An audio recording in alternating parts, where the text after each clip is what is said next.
Special people and places. I am in a very special place today, Wyandotte, Michigan.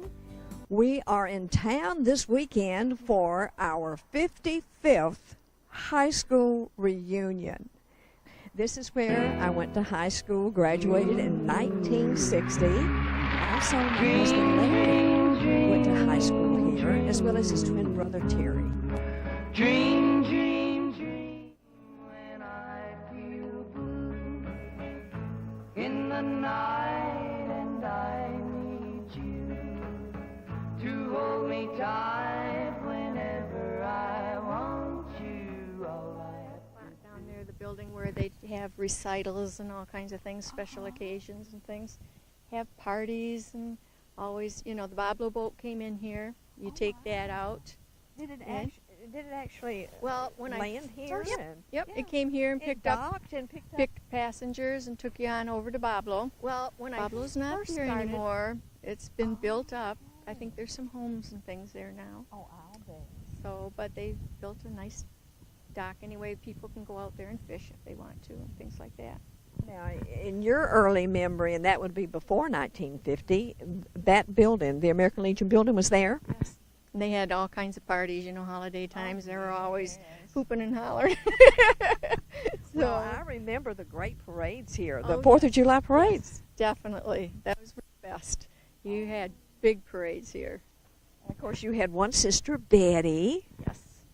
And she's in Clark Lake now.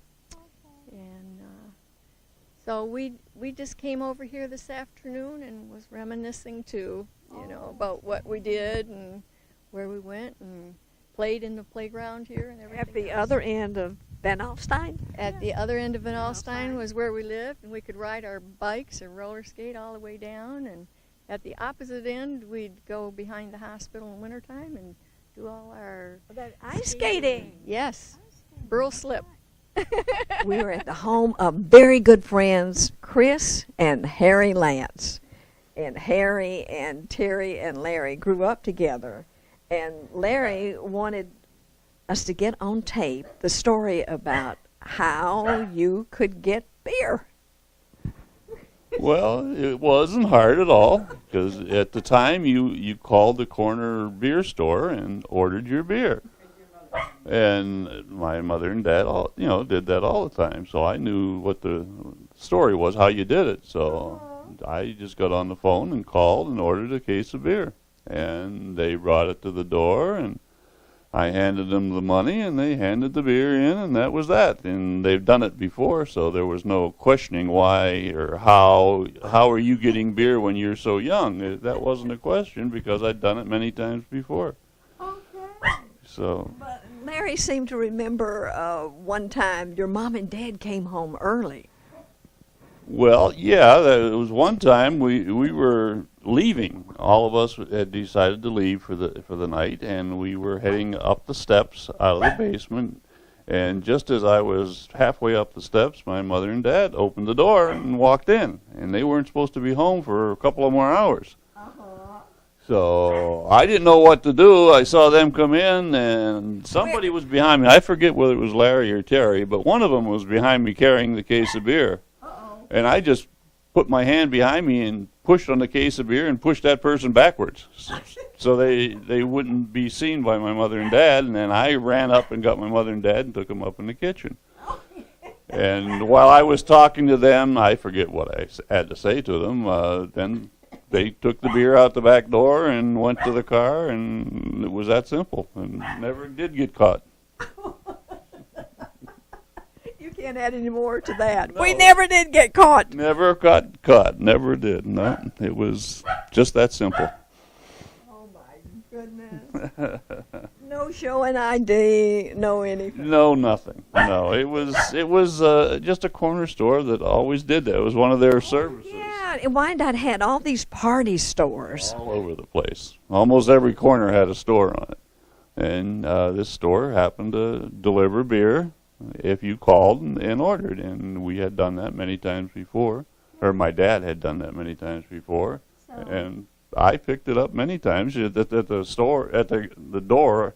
They knew me, they knew my dad, and I just took the beer and put it in the kitchen and handed them the money, and that was that.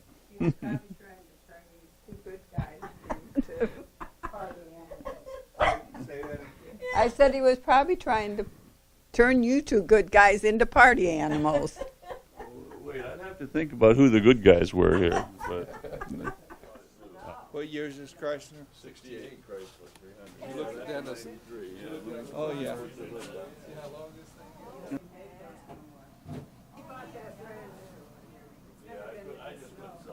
You need to bring These wheels on this thing is really. for the car show. I'm gonna have Frank. Took the originals off.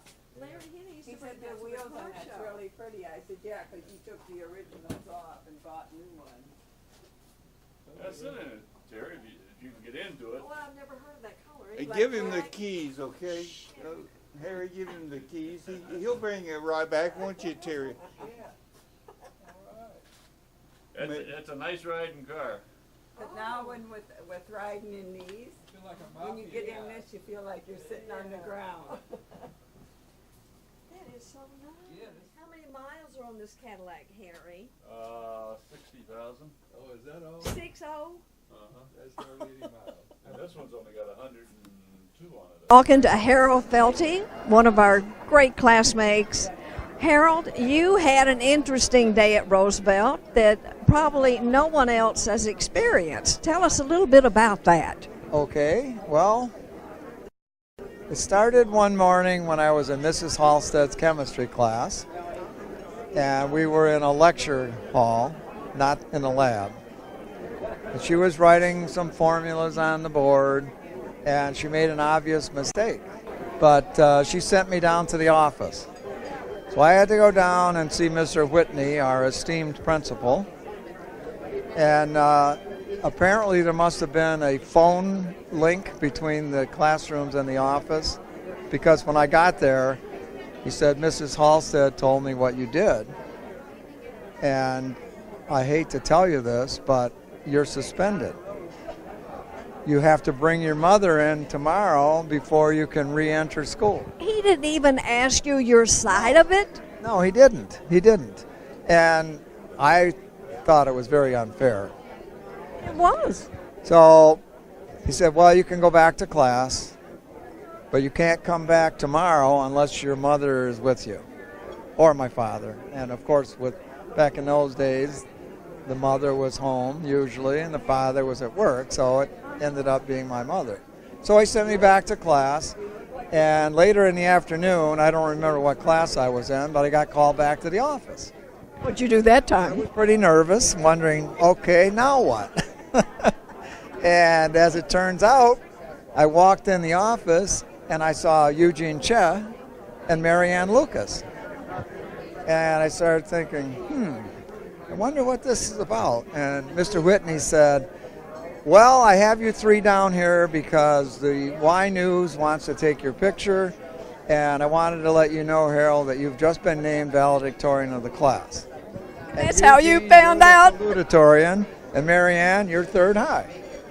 And the Y News reporter came, took our picture, did a little story, and the same day that I got suspended from school, I was named valedictorian of our class.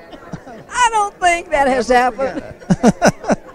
How could you? I don't think that happened to anybody else ever. Well, I hope not. Do you know anything about the rocket being stolen? I know a little bit, but I know who knows the actual circumstances much better than I, and that would be Jim Candela. He could tell you all about it because he was the perpetrator. Oh. We got it from him. So I don't really know a lot about that one. Okay. You were not involved then. No, I was not involved. Not in that one. No. Mrs. I was a good Halstead. boy most of the time. Except Well, when you Mrs. were Halstead wonderful suspended me. and never apologized to you. No, she never apologized. But I later found out that she had a good reason for doing it. So, she was rather upset, but I didn't know that. I didn't find that out until many years later when Bob Connell told me about it, because he, over the years, became close with her and would go to her house and mow her lawn and do things for her because she was a single person. Harold, that is one great story, though. Well, I'll never forget it. I guess not. 5 years later, I still remember it quite vividly. But it everybody. didn't ruin my life. Oh, absolutely not. And everybody was so proud to have you as valedictorian. You worked hard and you earned it. Thank you. I appreciate that. Thank you. I was. I only taught for a few years, though. I became a German teacher, and I taught German in Illinois at a high school. I did not know that. Yeah, and then I taught at Southern Illinois University for a couple of years.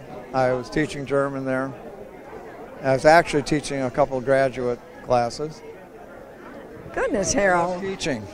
I couldn't make any money in teaching, so I got into the insurance business like some other people I know. Yeah. Well, I was an agent selling, a salesperson. Yeah. Well, I was part owner of an independent insurance agency, property and casualty. Yeah. That's what Larry did in the Southeast. So, all right. Were you in Wyandotte? Ended up in Wyandotte. Right. Yeah. You had your agency here. With E.W. Smith Agency for about 25 years. Yeah. We were auto owners' largest agent in the country. Okay. So it turned out well. We had a long-term relationship with them. Our agency was founded in 1917, and Auto Owners was founded in 1916.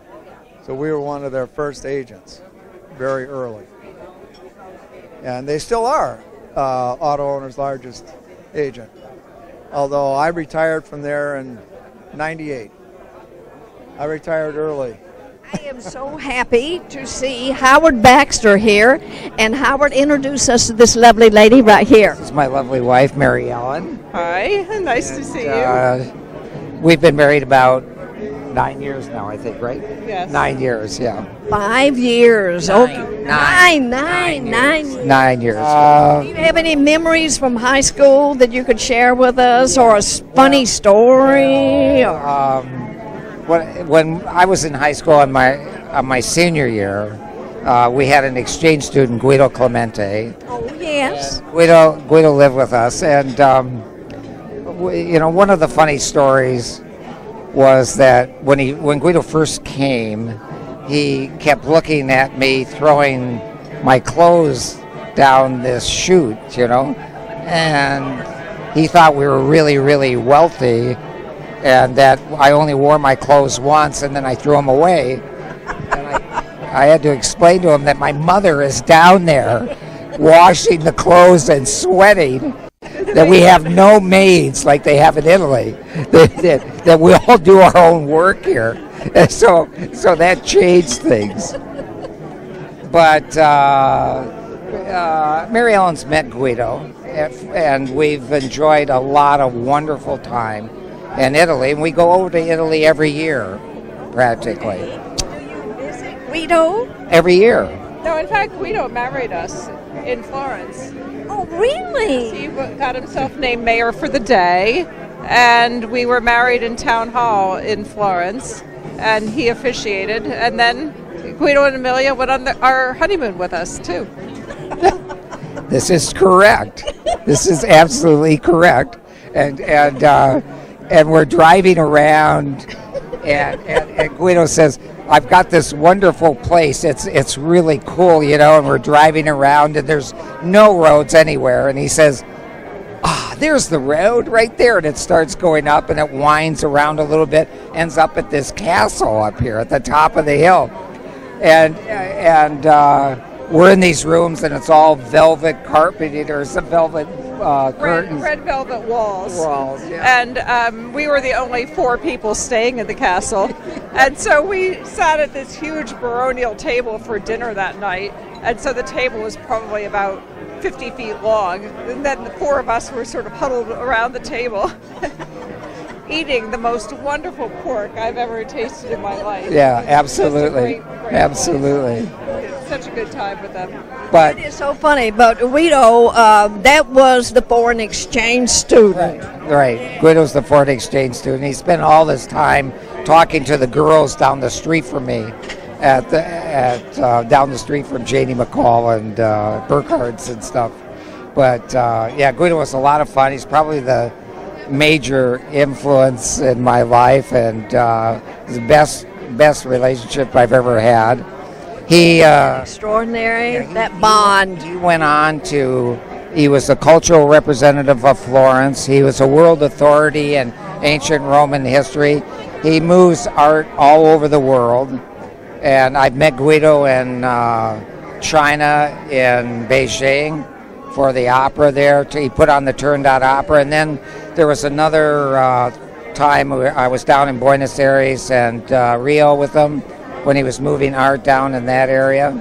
So, I mean, we always enjoy visiting him. He built a house in Sardinia. Mary Ellen and I go over to Sardinia and tell us some stories. Well, they tutor us in cooking Italian food the proper Italian way. We go to the markets every day and buy fresh things, and then spend hours in the kitchen chopping and sautéing and making sauces and making things the proper Italian way, and just having great feasts for dinner every evening. And we have just such a great time with them. No idea that you bonded It's absolutely fantastic. like a brother then. Howard, did you he is have like a any? brother. I don't have any brothers and sisters. No. No. So that is wonderful. And so he made my senior year in high school one of the best years of my life. You know, it's great. And The friendship continued. We didn't know that. Oh, that's so maybe I'll let Rick. Yeah, I think we can wrap it up. Yeah. I think Rick needs a chance to talk to you. Rick, Thank you, Mary Ellen. the president of the class wants to talk immediately, so I must be dismissed. Go get her. Good, Howard.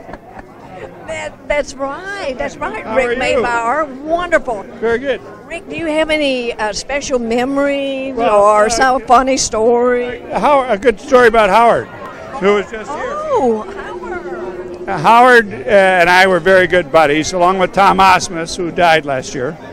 Don't say anything negative about me It now. won't be negative.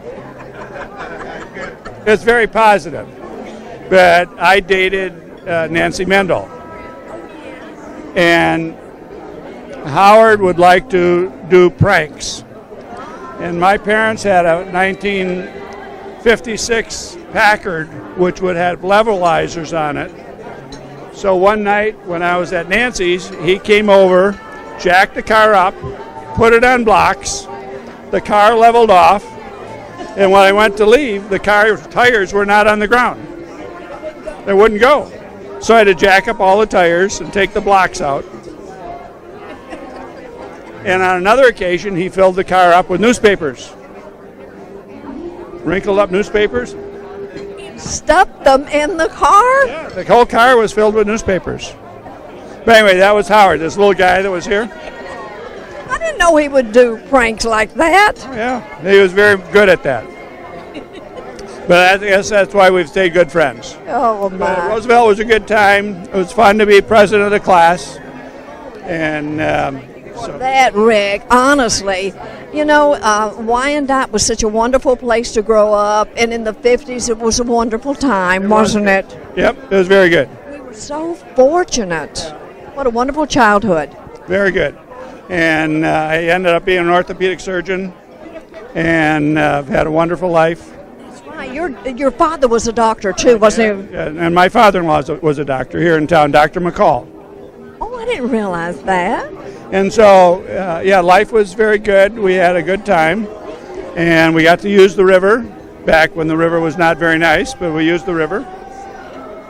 And Wyandotte provided this little group of people a wonderful life. Very good. Well, thank you very much. Well, for coming. thank you. Thank you. Thank Okay. you. Thanks for talking Okay. to us. All right. See you. Bye-bye. And it's something about Emerson. You want to tell us this? Okay. Whether it's a fantastic story or not, I don't know, but I've always said I've killed Emerson. And the story goes is I lived out in the country, and I mean really in the country, and Wyandotte was the big city. And on Friday night, there was a VFW that sponsored the Boy Scouts. And I would come in every Friday night, and to me that was a big treat to come into the big city and then of Wyandotte. And then I was friends with the custodian of the VFW. That's who sponsored us. And this VFW is a big old mammoth place. It had stories all over, and the best place for a kid to grow up. I mean, we had hiding places. We had access to everything, being the caretaker's son and all that. So we'd come in, and we'd eat candy from the concession room until we were grown zits.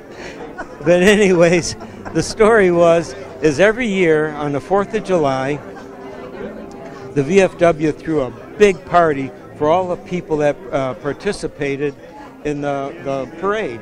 And they had drum and bugle corps out in the parade, out in the parking lot, and all you could hear was rat-a-tat and the drums and all that stuff. And it was just great. It was wonderful.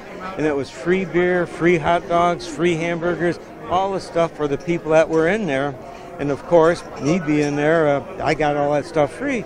So there was a kid shooting off firecrackers. Now I'm 11 years old. I want a firecracker. So I said, hey, buddy, can I have a firecracker? And get out of here, kid. Oh, please just give me one. No, get out of here. So I said, just give me one. He said, get me a beer, and I'll give you a firecracker. I said, okay.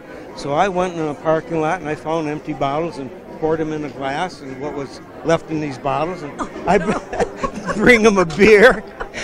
And I'd say, here, and he'd say, okay, here's a firecracker. So I had a good deal going. So he'd say, get me some more. So I'd go around, find more empties, and just pour them into a glass, give him the beer. And finally, I did very well, obviously, because he gave me a couple packs of firecrackers. Well, the next morning after the 4th, our job is to clean, the caretaker's son and me, our job is to clean up the parking lot from bottles and stuff and all that stuff that was left over. So we're out there cleaning the parking lot and shooting a firecracker off now and then. Well, Emerson Melhose lived around the corner and came through the alley because he could hear the firecrackers. And again, it's a natural attraction of young boys. I give him a couple firecrackers.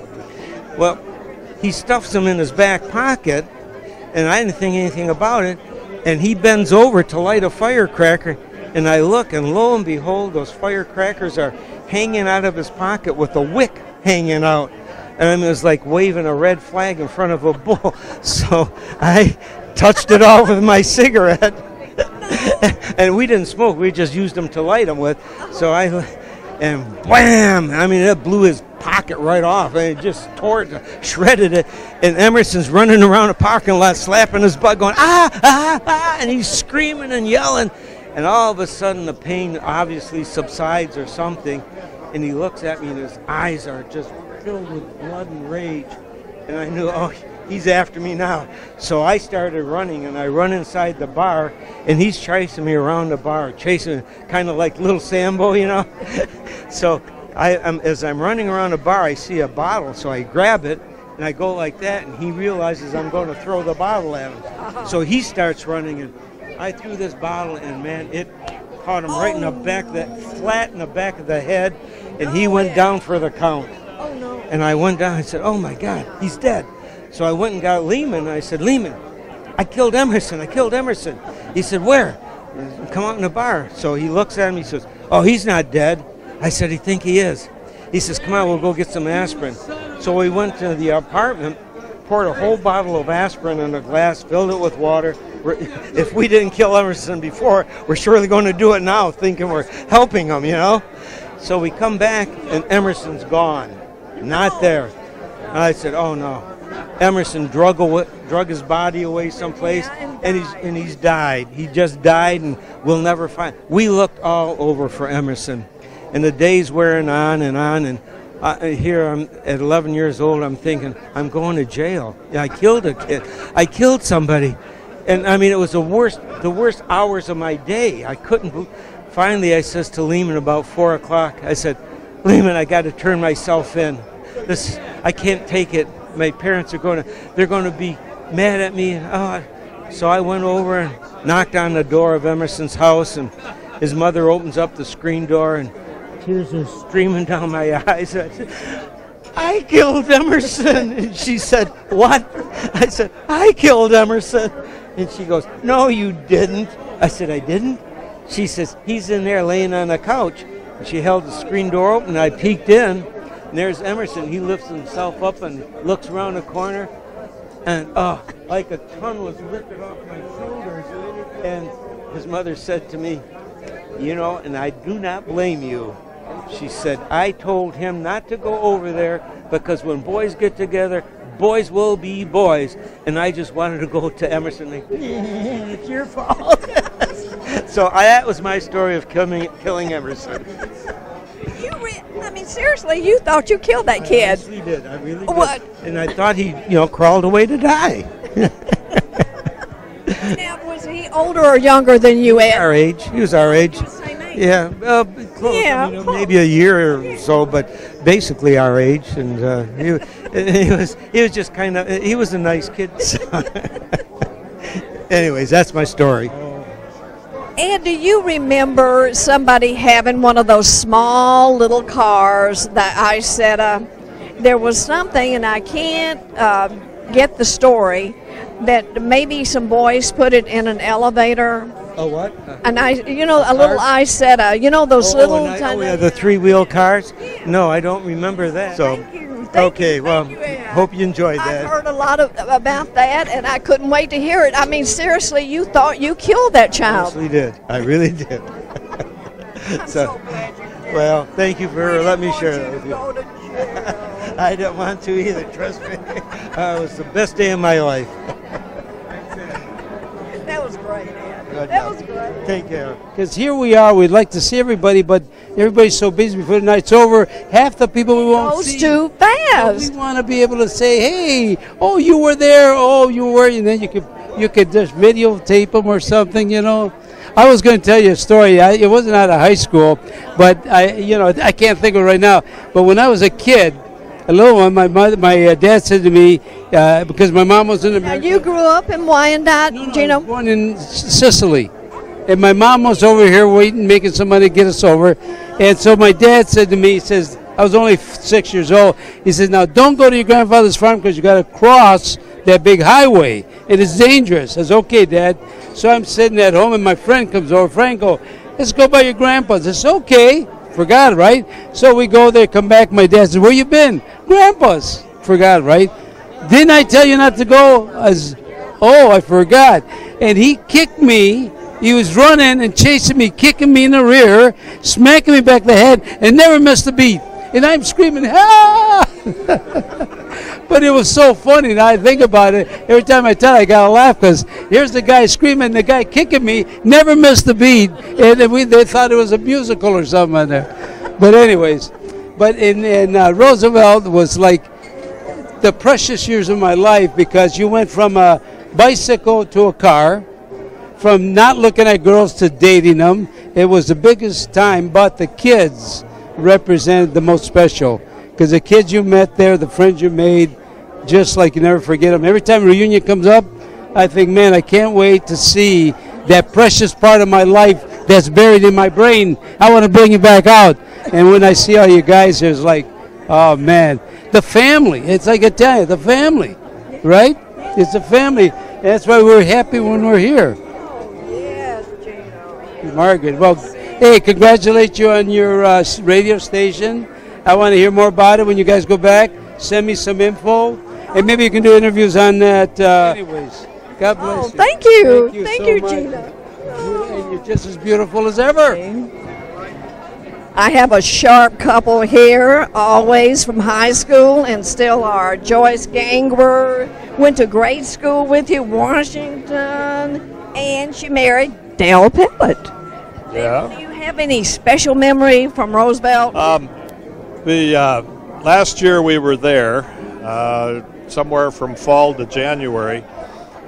For about a year and a half, I was skipping school, and there was a girl named Kathy Zoff who wrote just like my mother. And so I would turn in these notes with my mother's permission to be out of school. Well, I'd missed an exam for math, and I can't remember the old woman. She was a mistress and had it in for me, but she called home the day I missed her class, and my mother told her that I was in school. So the next morning, I was doing my morning classes when Suzanne Quayle came up and told me that they knew I'd skipped school. So instead of having Kathy write a note, I went in, and who was the assistant principal? Ray was the assistant principal, and he was at his desk writing, and this was at noon because I needed the excuse for 1 o'clock. And he kept writing, and I said, he said, "What do you want?" Never looked up. I said, "I need an excuse." And he said, "Okay, who are you?" And I told him my name, and he dropped his pen and looked up. "Oh, you're Dale Pellet?" And he said, "Yes." And I said, and he said, "Well, where were you yesterday?" And I said, "I think you already know." And so he pulled out my folder, and he said, "How about this date," which was like a week before, "and how about this date and this date?" And so this went on as a factor of probably 20 times throughout this year and last year. And so we used to get a pink slip if we were not excused and a green one if we were excused. So what he did is he started taking all of these dates and he wrote them all across the front, but there wasn't enough room. So he flipped it over and he kept writing. And now what we had to do was to take that slip to each one of my instructors, because now where I had excused absences, those were all unexcused. Well, they were a year old, so I don't know how they expected me to make up the time. But the instructors, and I don't know why, but they were very surprised that I would do something like that. It just wasn't my kind of thing. Well, they didn't know me very well, but they still let me graduate. So that's my funny story. Dale, that was a gutsy thing to do. Well, that took a lot of nerve. Look at it that way.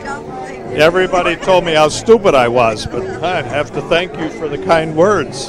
It's kind of gutsy. You went on to be a very successful doctor. Too. Yes, he did. Yes, he did. He was successful life. Yeah, very, very much so. And I don't have any one particular thing that happened in school. I love school. I loved it from kindergarten till I graduated, and tried hard and had good friends, and met Dale when I was 13 years old, and he used to, when he turned 16, he would come and pick me up, but he said that's the only reason I liked him is because he gave me a ride to school. But that did come in handy. Well, yeah. That's why she went with me. I thought it was because of my good looks, but now I know it was a ride. Now there's one thing that I have to ask, why you didn't ask me what I did with all those days I skipped school. Yeah, Dale, what were you doing? I have no idea. You were just mostly goofing off. Well, yeah, that'd probably be an understatement, but I couldn't relate to any one day as to anything I did, good or bad. Isn't that strange? You just didn't want to be in school. He was always kind of a rebel. Yeah. But you settled down. Now, though, yeah. Straight now. Yeah. Well, I hope so. Joyce and the military. Well, when I completed my Vietnam service, the last year and a half that I was in the service, we got married and she moved to Texas with me. And that was an adventure. Yes, it was fun. It really was. Yeah. But you ended up in Florida. Yes, and we love it. Love it.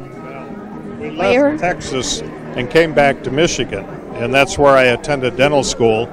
But I'd spent 7 years in the service where I had no snow hit me. I was either in Florida or Texas or California or Vietnam. And so when we went through school here, we realized we didn't need snow to touch us ever again, and so that moved us to Florida. So, Oh my gosh. And then when he started his practice, he asked me if I would help out until he got going and found somebody he wanted. But that took about 30 some years, and he never did find anybody. you know, the essence of that is, I kept telling her I'm going to pay her one day. So for 30 years she kept hanging on, and then I retired. So I didn't never got a paycheck. Gosh, Dale. That's a good story. Dad's story. Well, I think it's a great story. You're just a great couple. Life has been great. Oh, it See you has. again. Oh, it's Flying wonderful. buddies.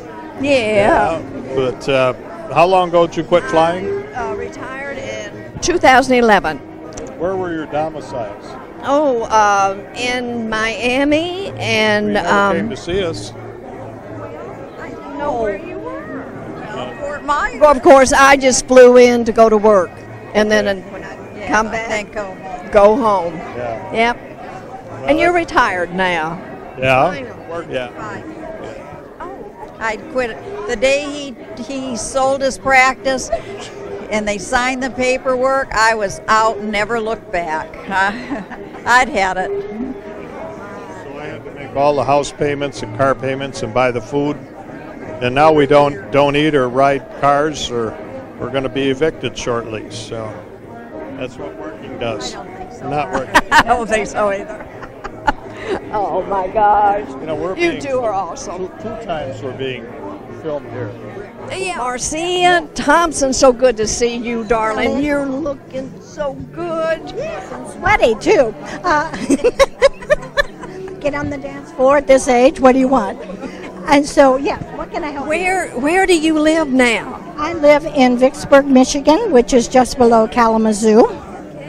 But we had a couple of classmates that called you and said, be sure and get a lot of photos. They couldn't make it. Now, who are they? Well, Bill Rodwell, for one. We thought he was dead for 40 years, and then we discovered him, and he was at the 50th. He figured that was probably enough. And besides that, Albuquerque's a long way to travel from. And the other one was Sandy Forrest. She was here for the 50th, wasn't she? Yes, Sandy has been to every single one.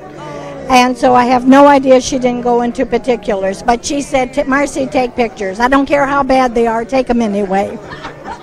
Well, I tell you what, if we can get this on a camera and we get this on videotape, then she'll be able to see everybody. Okay, thank you very much. Hey, Marcia, thank you. Thank you very, very much. Okay. And the cameraman, yes. This is my best girlfriend, Judy Grail, from, well, Roosevelt and before. Right. Lake of Sugar High School, yeah. Absolutely. Judy, do you have any funny stories or memories from high school that you want to talk about? Well, do you remember when we locked Jim Burgum in the locker? No. We did that several times. Remember doing that? I don't know why. We just thought it was funny, but, you know. Well, no, nothing funny, but you found Larry and I found Bob. And Yep. And we would not let them go. No, we wouldn't. So 54 years. 54 years. Wedded bliss. That's right, and we were at each other's weddings. Right. Yeah. Oh, it's great. Yeah. So many memories. But before you met Bob, you were saying something about, was it Roosevelt? That was the funniest story, the water boy story. Well, I don't know where he was. I think that he was gone that year, but I saw this guy on the football team, and, you know, I simply fell in love with him, and I just absolutely had to meet him. And then at the Friday night football game, I found out that he was the water boy. So that was the end of my love story. Yeah, so that crush was gone. we met because of you guys sending me to the mailbox. Because Judy was going to be there with a letter to another boyfriend. Every day I was supposed to wrote. meet her at the mailbox. Every day. Then I asked her out. And I took her letter from the boyfriend. And I don't know, did I tear it up or did I give it back to you? Yes, you took it away from me and said you don't want to do that. But I don't know what happened. Yeah. That was kind of romantic, Bob. Yeah, it was. That was love right away. Yeah, for a teenager, that's romantic. Yeah. So. Then your husband, we used to play football, and I had the ball once, and he was a halfback, and I still kid him. He tackled me by giving me a block across my knees. Is that a chop block? Chop block, Oh. yeah, but he says it was legal. I say it wasn't. So anyhow, he knocked me down, and I was coming at him pretty hard. So, but we play that back and forth once in a while, you know. So it was great days. Oh, look at me. Yeah. It's just wonderful. Yeah. Together, and it was so sweet. I was your house guest on Wednesday night before Larry arrived. Right. Bob took us out for a great dinner. Then he made breakfast for both of us the next morning. You ought to come over more often. Oh, Bob, thank you again. Thank you. Bye-bye. I'm a good guy in front of you, you know. Okay. We'll see you. Thank you. Abe Cantino, I want to catch up on your family. I got one other question for you. Why are his knees bad? He said it's from you chasing him around. He wore them out playing softball and tennis. He wore them flat out. The other thing I never knew in school, because they're twins, right? I never knew he was taller than him. He said that's because because he's bad knees. That's what he's telling me. But he's pretty tall. Oh, that's true. And little story about my current wife, which I don't know where she went, but she's a young thing. And I get kidded at every one of these reunions. We went to her reunion last night. It was her 40th. And I was the oldest guy there. Truth. I was the oldest guy there. I didn't look the oldest, but I was the oldest. There were some guys, they should have been, okay. So she comes tonight. Now she's the youngest one and mine. Isn't that neat? But I used to tell the story about when I used to go to the ballpark to play ball. I was like about 15, 16 years old. And I'd see this hot babe laying on the lawn, right? I couldn't ask her out because she was still in diapers. But that's my lovely wife, Melanie, and she's over there. See her? Well, thank you. Oh, thank you, Abe. Turn off the red light. Love seeing this. No, you better not put this on TV. You're gonna Cousins. But sort of. We have a mutual cousin. Yes. So we grew up together. We always knew each other, and But we're always called each other cousins. Yeah. we're cousins. We're cousins. And being from Walker County, Alabama. Yeah, absolutely. It makes sense because down there you have a lot of double cousins. Yeah, that's what it is, a double cousin. Yep. So we're just some sort of cousin. And all these years we've stayed in touch, called each other. And her Uncle Howard Adkins called everybody cousin. Yeah. I love the man too. Yeah. We just lost.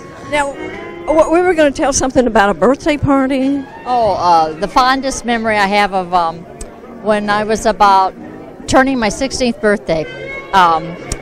Marie Stewart was giving a party for me, a surprise birthday party for me. We're walking down the street to the birthday party, and her neighbor said, "Marie, what are you doing out here? There's a big party at your house," and gave away the entire thing.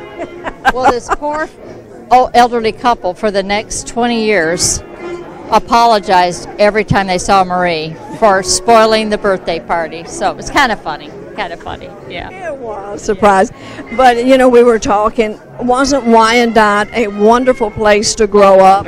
Wonderful. We're fortunate to have that kind of town, to have the friends that we had, and to have the mother and fathers that loved us dearly. They did. Absolutely. Yeah. And a great time. The 50s were a great time to grow up. Yep. We could walk anywhere, go to the show.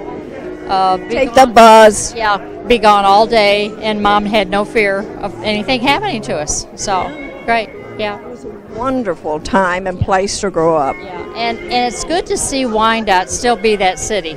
It's true. It's a wonderful town. Wonderful town. I'm proud of it for what they've accomplished. And we're always amazed when we come back how neat everyone keeps their home. For the most part, everything is just so neat and nice. Very lucky. Yep, very lucky.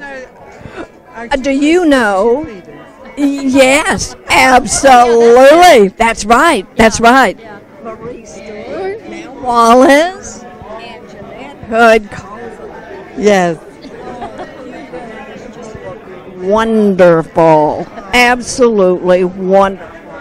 So do you, Margaret. You're our Southern Belle. Don't age. Remember when we used to have pajama parties? I'd come and spend the night with you. I would. Spend the night parties, pajama parties. It was. It was the best year that we graduated. I mean, our whole class was the best. Yeah. We had pajama parties. Birthday parties. Birthday parties. Dance parties is any excuse. At Marie's house. Her mom and dad were the best. Yes. They were the best to let us have parties there. And I'm not talking about once a month. It was like too much. Sloppy Joes and pop and potato chips. Yeah. Good memories. Yeah. Remember parties at your house too, Jeanette? You can? Okay, right. Down the basement. Yeah, I didn't have a basement. But you had a big garage. Yeah, I had a garage. We had parties in our garage. Yeah, forgot about that. That was Love these girls. Yeah, oh my. We all love one another. Makes for happy smiles and happy times. Yeah. Okay. Thanks. Okay. Cut.